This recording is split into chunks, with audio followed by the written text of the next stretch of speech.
Hello, I'm Andrew McAnerney, Artistic Director of the Studio de Musique Ancienne de Montréal, and it gives me great pleasure to introduce these pre-concert presentations for our special 45th anniversary season. Hi, Suzy. How are you? I'm very well, Dominique. Okay, so here I am with Suzy Leblanc, and I will first introduce myself and let you talk about yourself a little bit later. So I am Dominique Lortie. I'm a musician, an instrumentalist, and I do play an instrument that is called the sackbut.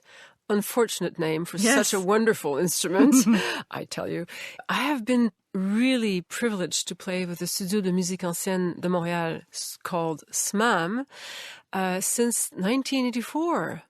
Where we met for the first time in this famous Vespers Monteverdi Vespers tour. Exactly. Absolutely, yes. Well, I'm Suzy Leblanc. I'm a soprano, and I teach at McGill early music, and I had also the great pleasure of singing with Le SMAM, as we called it, since 1979.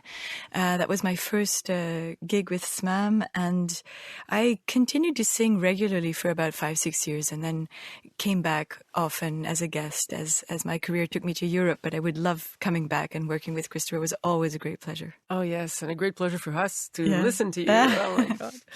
We're here today to talk about this anniversary concert, Nos chers Italiens, our dear Italians, to celebrate the 45th anniversary of the foundation of the studio. And I thought there's nobody better to talk about the foundation and the origin of the Studio de Musique Ancienne than you, because even though you weren't there, you're very close to someone who was. Exactly. You know, I was not there then, but obviously Christopher has talked to me about it so many times that I will try to give you a picture of what happened. So in 1974, there was the beginning of SMAM. There were 3 people and probably a lot more around them, but, you know, there was this noyau, this center, with Réjean Poirier, Christopher Jackson, and Hélène Dugal, who just wanted to start this movement and explore early music here in North America, because nobody was doing that here. It had already started in Europe. And so they would be listening to this fantastic music that was just rediscovered, that nobody had heard before, and played by people that were already starting to be famous over there, like Ton Koopman, Gustave Leonard, and Philippe Herwege, and people like that. So that was the idea. And then they had a mission beyond and above playing music. It was also a question of education, question of knowledge, general knowledge about the whole thing.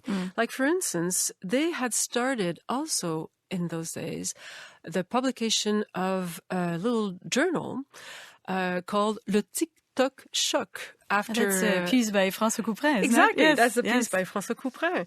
And so in that journal, that was actually started with Isolde Lagacé, Margaret, and Elizabeth Little, and also Réjean Poirier. They started writing articles on various subjects, like the interpretation of early music on early instruments, about the various early instruments, actually, that some of them nobody knew about before. There weren't that many early music players in Montreal at that time. Exactly. It was just a new thing.